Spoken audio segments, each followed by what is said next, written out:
En la vida urbana encontramos otros aspectos que son relevantes, no solamente las celebraciones de fiestas religiosas como el Corpus Christi, las procesiones o estos grandes festejos que se hacían con respecto a las autoridades.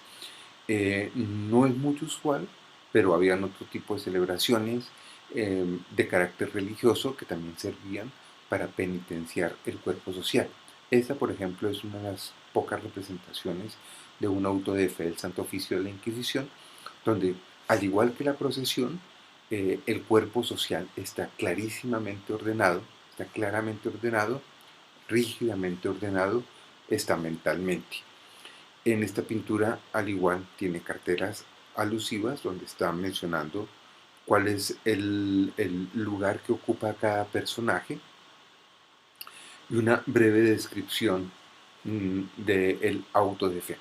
Los autos de fe eran celebraciones penitenciales que se hacían eh, para presentar públicamente, presentar a vergüenza pública a los reos del santo, a los reos que habían sido condenados por el Santo Oficio de la Inquisición, casi siempre por delitos menores.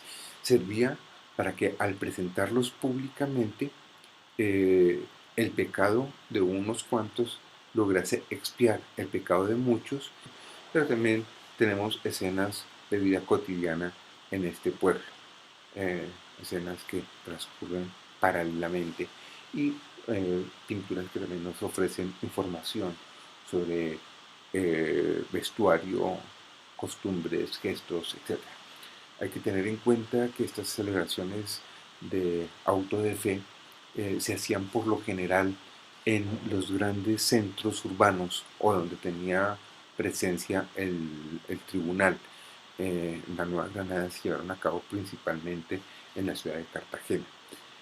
Otro tipo de celebración urbana es las fiestas, los araos, que comienzan a ser mucho más secularizados en el siglo XVIII. Observen, por ejemplo, en este biombo, la forma como comienza, como el biombo nos ofrece algunos elementos sobre condiciones de divertimiento en la vida colonial. Obviamente, en esto tenemos que pensarlo en relación a los sistemas de casta, o sea, no todos los sectores sociales tenían las mismas formas de diversión. Aquí tenemos, por ejemplo, relación, aquí tenemos, por ejemplo, información sobre el amor cortés, tenemos información sobre los diferentes tipos de instrumentos y finalmente la forma como se lleva a cabo un sarao o una celebración, una fiesta eh, con cierto aire de privacidad. Este tipo de celebraciones se llevan a lo largo, se llevan a cabo a lo largo y ancho del continente americano en condiciones distintas. Observen, este es del siglo XVIII en México.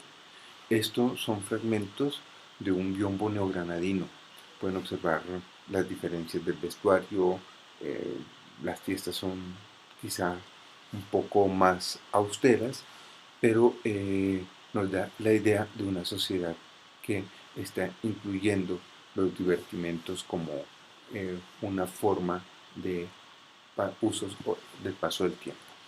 Igual este fragmento de un biombo neogranadino del final del siglo XVIII, donde quiero destacar, eh, no solamente la celebración, la presencia de instrumentos musicales, sino también eh,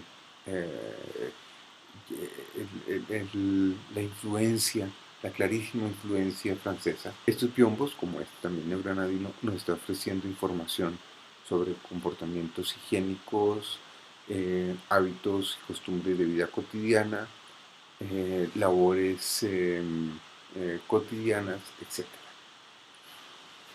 Ahora, decía hace un momento que este tipo de elementos, de costumbres, estos divertimientos, la forma de vida cotidiana en los núcleos urbanos es diferente para los sectores rurales.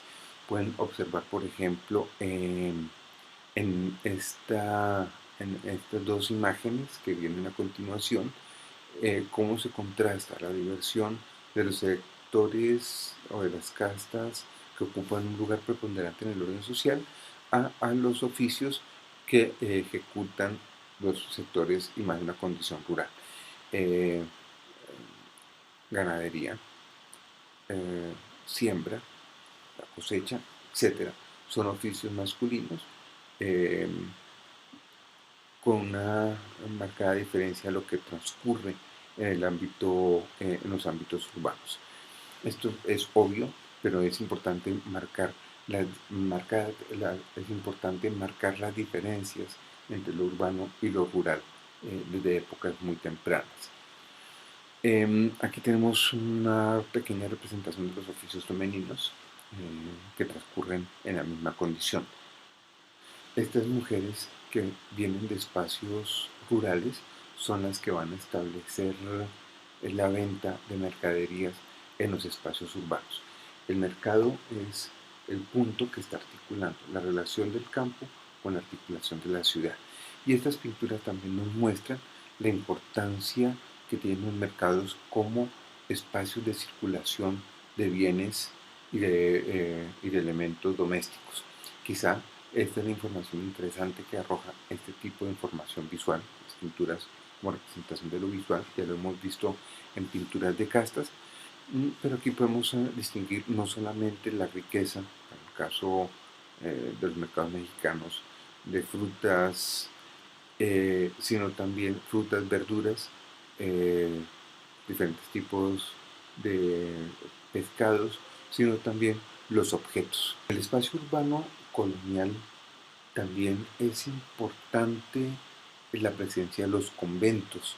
A diferencia de la sociedad medieval, donde el convento estaba ubicado más en el espacio rural, en América, como ya lo hemos mencionado en otras sesiones, los conventos van a cumplir una función eh, fundamental eh, porque se trata de convertirse en aquellos espacios donde sufren algunas personas para la salvación de otras. Sufren, se debe poner entre comillas, entendiendo que es una aceptación voluntaria de mortificaciones en función del, y la palabra exacta, del resto del cuerpo social. Es decir, hay una parte del cuerpo social que debe sufrir para la salvación, para el bienestar de la otra parte del cuerpo social. Esta es la importancia que tienen los conventos, por ejemplo, femeninos, donde sus monjas, casi siempre de clausura, permanecen encerradas voluntariamente de por vida en estos lugares. Esta representación nos muestra el refectorio o el lugar donde estas monjas toman sus alimentos y nos introduce entre aspectos de la vida cotidiana que hemos visto también, que hemos visto cómo se prolongan desde la Edad Media.